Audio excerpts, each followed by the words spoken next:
ഇപ്പം ഞാനെന്ന് പറയുന്ന ആൾ റിപ്പീറ്റ് ആയിരുന്നു. എൻ്റെ 20ാമത്തെ വയസ്സിലാണ് ഞാൻ MBBS ജോയിൻ ചെയ്തത്. അപ്പോൾ 5.5 വർഷം കഴിയുമ്പം ഞാൻ പാസ് ഔട്ട് ആകുന്നതെന്ന് വെച്ച് കഴിഞ്ഞാൽ എൻ്റെ 26ാമത്തെ വയസ്സിലായിരിക്കും. മനസ്സിലായോ? അപ്പോൾ 26ാമത്തെ വയസ്സെന്നൊക്കെ പറയുമ്പോഴത്തേക്കും നമ്മൾ 6 കൊല്ലം, അതായത് 26 എന്നൊക്കെ പറയുമ്പോഴത്തേക്ക് സാധാ വെളിയിലൊരാൾ നല്ല രീതിയിൽ സെറ്റിലാവുന്ന അല്ലെങ്കിൽ കല്യാണം കഴിക്കുന്ന ഒരു സമയമാണ്. കുറേ പ്ലാറ്റ്ഫോംസ് ഉണ്ട്. ഇതിനകത്തുള്ള മാരോ എന്ന് പറയുന്നതാണ് ഏറ്റവും ലീഡിങ് ആയിട്ടുള്ളൊരു പ്ലാറ്റ്ഫോം. അവിടുത്തെ ഒരു വർഷത്തെ സബ്സ്ക്രിപ്ഷൻ്റെ ഒരു എമൗണ്ട് എന്ന് പറയുന്നത് 58,000 രൂപയാണ്. 58,000 റുപ്പീസാണ്.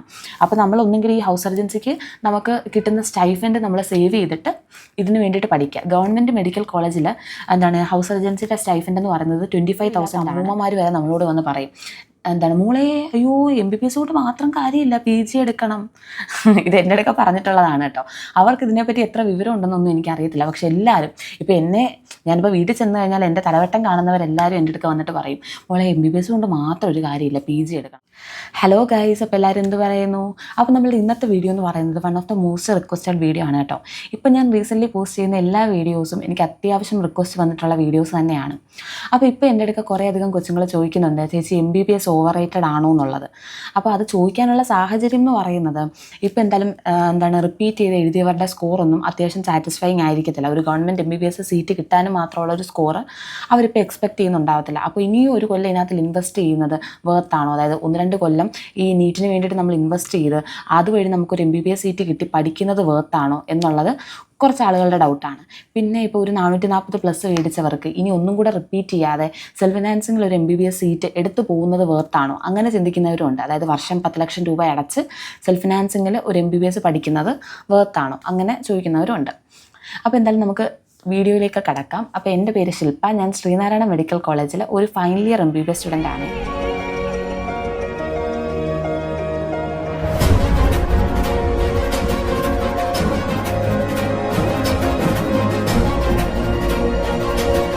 അപ്പോൾ എനിക്ക് ഈ വീഡിയോ നീറ്റിൻ്റെ സമയം മുതൽ റിക്വസ്റ്റ് വരുന്നൊരു വീഡിയോ ആണ്, MBBS ഓവർ റേറ്റഡ് ആണെന്ന് പറയൂ എന്നുള്ളത്.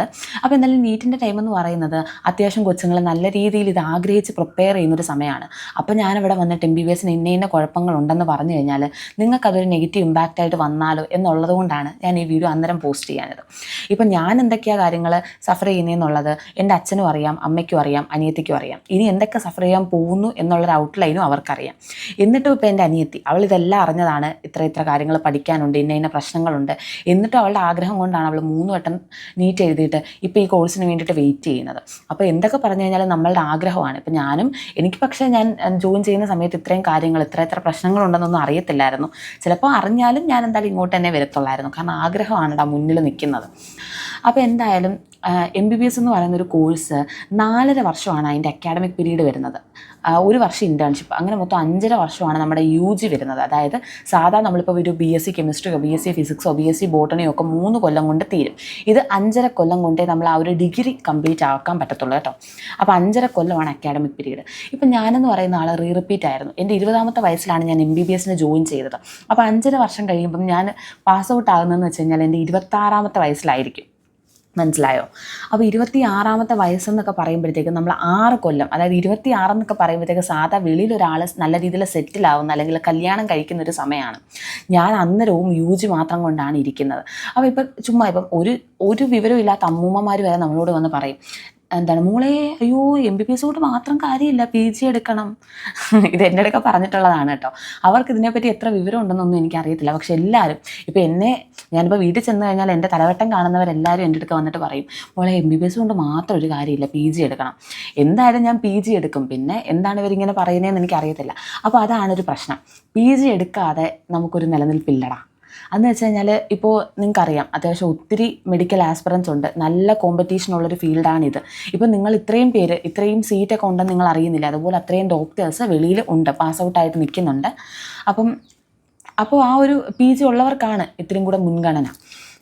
അപ്പോൾ കുറച്ച് പേര് ചോദിക്കുന്നുണ്ട്, ഇപ്പം MBBS എടുത്തു കഴിഞ്ഞാൽ നമുക്ക് എന്തെങ്കിലും ജോലിയിൽ കയറാൻ പറ്റുമെന്നുള്ളത്. അപ്പോൾ നമുക്ക് PHCയിലൊക്കെ ഇൻ്റർവ്യൂ വഴി കയറാൻ പറ്റും. അവിടെ 58,000 ഒക്കെ പെർ മന്ത് സാലറി ഉണ്ട്. പക്ഷേ ഈ PHCയിലൊക്കെ വേക്കൻസി വരുന്നത് എങ്ങനെയായിരിക്കും അതൊക്കെ ഡിപ്പെൻഡ് ചെയ്യും. ഇപ്പോൾ എൻ്റെ ഒരു ഫ്രണ്ടിൻ്റെ ചേച്ചി ആലപ്പുഴ മെഡിക്കൽ കോളേജിൽ നിന്ന്, ഗവൺമെൻറ് മെഡിക്കൽ കോളേജിൽ നിന്ന് പാസ് ഔട്ട് ആയതാണ്. ആൾ ഇക്കൊല്ലം PG എഴുതിയിട്ടുണ്ടായിരുന്നു. ചേച്ചിക്ക് കിട്ടിയില്ല. അപ്പോൾ ചേച്ചി ഇപ്പോൾ തൽക്കാലം ചേച്ചിയുടെ കല്യാണമാണ്, ഇപ്പം നെക്സ്റ്റ് മന്ത് ചേച്ചിയുടെ കല്യാണമാണ്. അപ്പോൾ ചേച്ചി അതുവരെ ഒരു PHCയിൽ ഇൻ്റർവ്യൂ അറ്റൻഡ് ചെയ്തിട്ട് കയറിയിട്ടുണ്ടായിരുന്നു. അപ്പോൾ ചേച്ചിക്ക് SC റിസർവേഷനൊക്കെ ഉള്ളതാണ്. അപ്പോൾ അതുകൊണ്ടാണോ അങ്ങനെ കിട്ടിയതെന്നൊന്നും എനിക്കറിയത്തില്ല ഡീറ്റെയിൽ ആയിട്ട്. അപ്പോൾ എന്തായാലും ചേച്ചി ഇപ്പോൾ PHCയിൽ കയറി. ചേച്ചിക്ക് 58,000 രൂപ സാലറി ഉണ്ട് കേട്ടോ. അപ്പോൾ അങ്ങനെ പിന്നെ എൻ്റെ കോളേജിൽ ഇപ്പം 2018 ഞാൻ 21 ബാച്ചാണ് കേട്ടോ. 18 പാസ് ഔട്ട് ആയവർ, അതായത് 2018 ബാച്ചിൽ പാസ് ഔട്ട് ആയവർ നമ്മുടെ ഹോസ്പിറ്റലിൽ തന്നെ 25,000 30,000 രൂപ സാലറിക്ക് വർക്ക് ചെയ്യുന്നുണ്ട്. അതുപോലെ തന്നെ ഞാൻ കേൾക്കുന്നുണ്ട് 20,000 രൂപയ്ക്ക് വരെ MBBS കഴിഞ്ഞ ഡോക്ടർമാർ ഓരോരോ കൊച്ചു ഹോസ്പിറ്റലിലും വലിയ ഹോസ്പിറ്റലിലും വർക്ക് ചെയ്യുന്നുണ്ടെന്നുള്ളത്. അപ്പോൾ നിങ്ങളുടെ ഒരു സാലറി സ്കെയിൽ ഇൻക്രീസ് ചെയ്യണമെന്നുണ്ടെങ്കിൽ നിങ്ങൾക്കൊരു PG വേണം. മനസ്സിലായോ? പിന്നെ ഗവൺമെൻറ് ടെസ്റ്റൊക്കെ എഴുതി കയറുന്നവരുമുണ്ട്. പക്ഷേ ഗവൺമെൻറ് ടെസ്റ്റിനും അതിൻ്റേതായിട്ടുള്ള ബുദ്ധിമുട്ടുണ്ട്. കുറേ വർഷം കൂടി ഇരിക്കുമ്പോഴായിരിക്കും ഒരു ഗവൺമെൻറ് ടെസ്റ്റൊക്കെ വിളിക്കുന്നത്. അതിനിപ്പോൾ നമ്മളുടെ ക്വാളിഫിക്കേഷൻ MBBS തന്നെ മതി നിങ്ങൾക്ക് ആ ഒരു ടെസ്റ്റ് എഴുതാനായിട്ട്. പിന്നെ കുറേ പേര് ഇപ്പോൾ MBBS വഴി ടെസ്റ്റ് എഴുതിയിട്ട് പിന്നെ ലോങ് ലീവ് എടുത്ത് PGക്ക് പഠിക്കുന്നവരുണ്ട്. അങ്ങനെ ഉണ്ട്.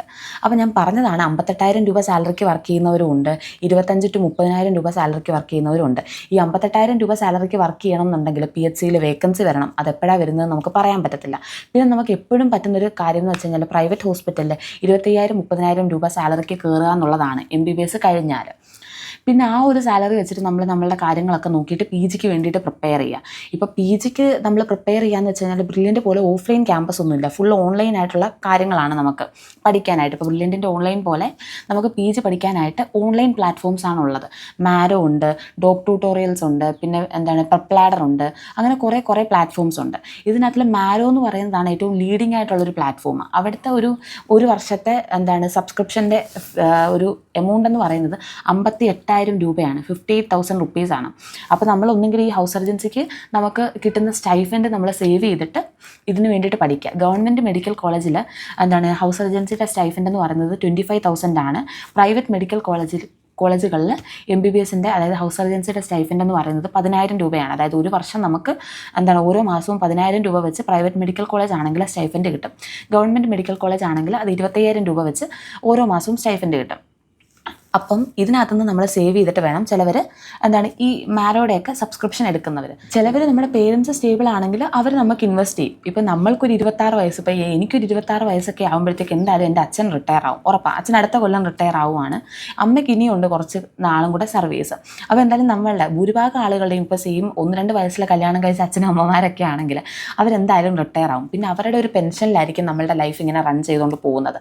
അപ്പോൾ ആ ഒരു സമയത്ത് ഇത്രയും രൂപ നമ്മളുടെ പഠിത്തത്തിന് വേണ്ടിയിട്ട് വീണ്ടും അവർ ആ ഒരു പ്രായത്തിൽ ഇൻവെസ്റ്റ് ചെയ്യണം എന്നുള്ളതാണ് ഈ ഒരു കോഴ്സിൻ്റെ ഒരു പ്രശ്നം. അതായത് ഒന്നെങ്കിലും നമുക്കിങ്ങനെ സ്റ്റൈഫൻഡ് സേവ് ചെയ്തിട്ട് പഠിക്കാം, അല്ലെങ്കിൽ നമ്മുടെ പേരൻസ് ഇൻവെസ്റ്റ് ചെയ്യേണ്ടി വരും ആ ഒരു എമൗണ്ടും കൂടെ നമുക്ക് പഠിക്കാനായിട്ട്. അപ്പോൾ അങ്ങനെ ഇനി സ്റ്റൈഫൻഡിൽ സേവ് ചെയ്യുന്നതിൻ്റെ ഒരു പ്രശ്നം എന്ന് വെച്ച് കഴിഞ്ഞാൽ ഗവൺമെൻറ് മെഡിക്കൽ കോളേജ് ആണെങ്കിലും പ്രൈവറ്റ് മെഡിക്കൽ കോളേജ് ആണെങ്കിലും നമ്മളുടെ ഹൗസ് സർജൻസി കഴിയുമ്പോഴത്തേക്ക് നമുക്കൊരു കോൺവക്കേഷൻ ഉണ്ട്. അതെന്ന് വെച്ച് കഴിഞ്ഞാൽ ഒരു ഡോക്ടറിൻ്റെ ലൈഫിലെ ഒരു വലിയ പ്രോഗ്രാമാണ്. അപ്പോൾ അതിന് അത്യാവശ്യം ചിലവുണ്ട്. അപ്പോൾ ചില മെഡിക്കൽ കോളേജുകളിൽ പെർ പേഴ്സൺ ഒരു 30,000 ഒക്കെ ആ ഒരു കോൺവക്കേഷന് വേണ്ടിയിട്ട് മേടിക്കും.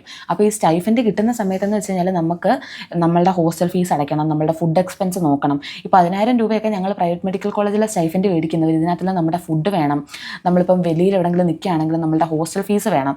അതുകൂടാതെ ഈ കോൺവക്കേഷന് വേണ്ടിയിട്ട് 30,000 രൂപ നമ്മൾ ഓൾറെഡി സേവ് ചെയ്യണം. അതിൻ്റെ കൂടെ മാരോടെ സബ്സ്ക്രിപ്ഷൻ എടുക്കാനും കൂടെ സേവ് ചെയ്യണം എന്ന് പറയുമ്പോഴത്തേക്കും ടൈറ്റ് ആവും. അപ്പോൾ എന്തായാലും നമുക്ക് നമ്മളുടെ പേരൻസിനെ ആശ്രയിക്കേണ്ടി വരും. ഗവൺമെൻറ് മെഡിക്കൽ കോളേജ് ആണെങ്കിലും കോൺവക്കേഷന് ഇപ്പോൾ ഞങ്ങളുടെ കയ്യിൽ നിന്ന് 30,000 മേടിക്കുവാണെങ്കിൽ നിങ്ങളുടെ കയ്യിൽ നിന്ന് 50,000 മേടിക്കും. കാരണം അത്രയും വലിയ പ്രോഗ്രാമാണ്. അപ്പോൾ അങ്ങനെയൊക്കെ ഇതിപ്പോൾ ഞാൻ ചെറിയ കണക്ക് പോലും നിങ്ങളുടെ അടുത്ത് അങ്ങോട്ട് ഡീറ്റെയിൽ ആയിട്ട് പറയുവാണ്.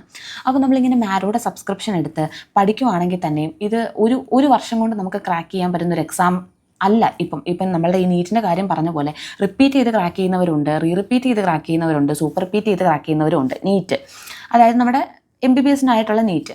അതുപോലെ തന്നെ ഈ PG അതുപോലെ തന്നെയാണ്. നിങ്ങൾക്കറിയാലോ ഇത്രയും കോമ്പറ്റേറ്റീവ് എക്സാംസ് ഒക്കെ ക്ലിയർ ചെയ്ത് വന്ന ഡോക്ടേഴ്സാണ് ഇതിന് വേണ്ടിയിട്ട് പഠിക്കുന്നത്. അപ്പം ശരിക്കും പറഞ്ഞു കഴിഞ്ഞാൽ നമ്മളില്ല ഒരു ഗ്രൂപ്പ് ഓഫ് ആളുകളിൽ നിന്ന് കുറച്ച് ആളുകളെ നമ്മൾ ചെകഞ്ഞെടുത്തു. ആ ഗ്രൂപ്പ് ഓഫ് ആളുകളാണ് ഇനിയിപ്പോൾ PG പഠിക്കുന്നത്. അപ്പോൾ കോമ്പറ്റീഷൻ ഇത്രയും കൂടെ ടൈറ്റ് ആവും. കാരണം ആരും കഴിവില്ലാത്തവരല്ല, എല്ലാവരും ആ ഒരു എക്സാം ക്ലിയർ ചെയ്ത് വന്നവർ തന്നെയാണ്. അപ്പോൾ കോമ്പറ്റീഷൻ വീണ്ടും കൂടും. അപ്പോൾ ഒരു വർഷം കൊണ്ടൊക്കെ എടുക്കുന്നവർ ഭയങ്കര കുറവാണ്. അതായത് ഒരു വർഷം റിപ്പീറ്റ് ചെയ്താലും PG കിട്ടാൻ ഭയങ്കര പാടാണ്. ഇപ്പം ഞാൻ പറഞ്ഞ സാൻഡ്രയുടെ ചേച്ചി ഇപ്പോൾ ഒരു വർഷം എഴുതിയിട്ട് കിട്ടിയില്ല. പിന്നെ എൻ്റെ ഒരു ഫ്രണ്ട് ഉണ്ട് ഇവിടെ, അവൻ്റെ ചേട്ടൻ ഗവൺമെൻറ് മെഡിക്കൽ കോളേജ് എറണാകുളത്താണ് പഠിച്ചത്. ചേട്ടനും ഇപ്പോൾ ഓൺഗോയിങ്ങിൽ കിട്ടിയില്ല, അതായത് ഹൗസ് സർജൻസി കഴിഞ്ഞ് കിട്ടിയില്ല. ചേട്ടൻ ഇപ്പോൾ റിപ്പീറ്റ് ചെയ്തുകൊണ്ടിരിക്കുകയാണ്. ചേട്ടൻ മാരോ വെച്ച് പഠിച്ചുകൊണ്ടിരിക്കുകയാണ്. അപ്പം ആ ഒരു സമയത്ത് ഇപ്പോൾ നമ്മൾ ഒരു വർഷം വീട്ടിലിരുന്ന് പഠിക്കാൻ തീരുമാനിച്ചാലും ആ ഒരു സ്ട്രെസ്സ് ഭയങ്കരമാണ്. കാരണം ഇപ്പോൾ നമ്മൾ ഈ ഫസ്റ്റ് ഇയറിലും സെക്കൻഡ് ഇയറിലും തേർഡ് ഇയറിലും ഫൈനൽ ഇയറിലും പഠിച്ച എല്ലാ ടെക്സ്റ്റും കൂടെ നമ്മൾ പഠിക്കണം. അതും ഡീറ്റെയിൽ ആയിട്ട് പഠിക്കണ്ടേ. എവിടെ നിന്നൊക്കെയാണ് ഇപ്പോൾ നീറ്റിൻ്റെ കാര്യങ്ങൾ അറിയാമല്ലോ, എവിടെ നിന്നൊക്കെയാണ് ക്വസ്റ്റ്യൻ ചോദിക്കുന്നതെന്ന് നമുക്ക് പറയാൻ പറ്റത്തില്ല. അപ്പോൾ അങ്ങനത്തെ പ്രശ്നങ്ങളൊക്കെ ഉണ്ട്. പിന്നെ പി ജി ക്ലിയർ ചെയ്താലാണ്, പി ജി നമ്മൾ ക്ലിയർ ചെയ്തപ്പോൾ ഒരു ഗവൺമെൻറ് കോളേജിൽ ആണെങ്കിലും പ്രൈവറ്റിലാണെങ്കിലും നമുക്ക് പി ജി കിട്ടിയിട്ടുണ്ടെങ്കിൽ നമുക്ക് 60,000 പെർ മന്ത് സ്റ്റൈഫൻഡ് കിട്ടും. പിന്നെ പെർ ഇയർ ആണ് ഫീസ് വരുന്നത്. പി ജിയുടെ ഫീസ് എത്രയാണെന്ന് എനിക്ക് അറിയത്തില്ല കേട്ടോ. എന്തായാലും നമുക്ക് ആ ഒരു സ്റ്റൈഫൻഡിൽ നിന്ന് സുഖമായിട്ട് അടച്ചു പോകാവുന്നൊരു ഫീസേ ഉള്ളൂ. അപ്പോൾ അവിടെ മുതൽ നമ്മുടെ സ്റ്റാൻഡേർഡ് ഇത്തിരി, നമ്മുടെ ഒരു ലൈഫിൻ്റെ സ്റ്റാൻഡേർഡ് ഇത്തിരി കൂടും കേട്ടോ. കാരണം പെർ മന്ത് നമുക്ക് 60,000 സ്റ്റൈഫൻഡായിട്ട് കിട്ടും. പിന്നെ പി ജി ക്ലിയർ ചെയ്ത് നമ്മളിപ്പോൾ ഹോസ്പിറ്റലിൽ കയറുകയാണെന്നുണ്ടെങ്കിൽ അതിൻ്റേതായിട്ടുള്ളൊരു സാലറി കിട്ടും. 1 lakh മുതൽ സാലറി കിട്ടി തുടങ്ങും എന്നാണ് കേൾക്കുന്നത്. 60,000 തന്നെ സാലറിയിൽ വർക്ക് ചെയ്യുന്നവരും ഉണ്ട്. അപ്പോൾ എന്തായാലും ഒരു 60,000 ആയിരിക്കും പി ജി ക്ലിയർ ചെയ്ത് കഴിഞ്ഞാൽ നിങ്ങളുടെ ഒരു മിനിമം സാലറി എന്ന് പറയുന്നത്. പിന്നെ ഇപ്പോൾ നമ്മൾ എൻജിനീയറിങ്ങിനൊക്കെ ആണെങ്കിൽ ഇപ്പോൾ ഡോക്ടർമാരെന്ന് പറയുന്ന ഇനിയിപ്പോൾ എത്ര എക്സ്പീരിയൻസ്ഡ് ആയിക്കഴിഞ്ഞാലും ഒരു പെർ മന്ത് 2 ലക്ഷം ഒക്കെ സാലറി ആ ഒരു സ്കെയിലിലേ നിൽക്കത്തുള്ളൂ. പിന്നെയും നമ്മുടെ എക്സ്പീരിയൻസ് കൂടുന്നതനുസരിച്ച് മാക്സിമം പോയി കഴിഞ്ഞാൽ ഒത്തിരി നമുക്കൊരു 56 വയസ്സൊക്കെ ആകുമ്പോഴത്തേക്ക് ചിലപ്പം പെർ മന്ത് ഒരു 5 ലക്ഷം രൂപയൊക്കെ സാലറി കിട്ടും. പക്ഷെ അതെന്ന് വെച്ച് കഴിഞ്ഞാൽ അന്നേരം പൈസയുടെ മൂല്യം അതുപോലെ കൂടുന്നുണ്ടല്ലോടാ. ഞാൻ പറയുന്നത് മനസ്സിലായോ? നമുക്ക് അത്രയും എക്സ്പീരിയൻസ്ഡ് ആയാൽ മാത്രമാണ് അത്രയും ഒരു സാലറി കിട്ടുന്നത്. ഇപ്പോൾ സാധാ ഒരു ഹൈസ്കൂൾ ടീച്ചറിനുണ്ട് ഒരു ടെസ്റ്റ് എഴുതി കയറി കഴിഞ്ഞ് കഴിഞ്ഞാൽ 60,000 രൂപ സാലറി. അതേ സാലറിയാണ് നമ്മൾ ഇത്രയും കഷ്ടപ്പെട്ട് പഠിച്ച് പി ജിയും ക്ലിയർ ചെയ്താലും നമുക്ക് വരുന്നതെന്ന് ആലോചിക്കണം. അപ്പോൾ അതൊക്കെ കൊണ്ടാണ് ആളുകൾ ഈ പറയുന്നത്.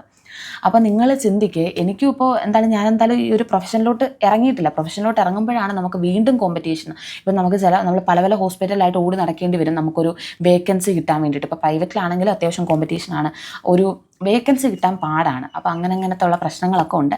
ബാക്കി നിങ്ങൾ എന്തായാലും ആലോചിച്ച് ഒരു തീരുമാനത്തിലെത്ത്. അപ്പോൾ എൻ്റെ അടുക്ക ചോദിച്ചുകൊണ്ട് ഞാൻ പറഞ്ഞതാണ്. എനിക്ക് എൻ്റെ ലെവലിൽ നിന്ന് പറയുന്നതിൽ ലിമിറ്റേഷൻസ് ഉണ്ട്. കാരണം ഞാൻ ഈ ഒരു ഫീൽഡിലോട്ട് ഇറങ്ങിക്കഴിഞ്ഞാലല്ലേ ഇത്ര പ്രശ്നങ്ങളുണ്ടെന്ന് എനിക്ക് ഡീറ്റെയിൽ ആയിട്ട് മനസ്സിലാവത്തുള്ളൂ. അപ്പോൾ ഞാൻ കേട്ടതും കണ്ടതും ഒക്കെ ആയിട്ടുള്ള കാര്യങ്ങളാണ് നിങ്ങളോട് ഷെയർ ചെയ്തത്. അപ്പോൾ അത്ര ഉള്ളടാ. ടാറ്റാ.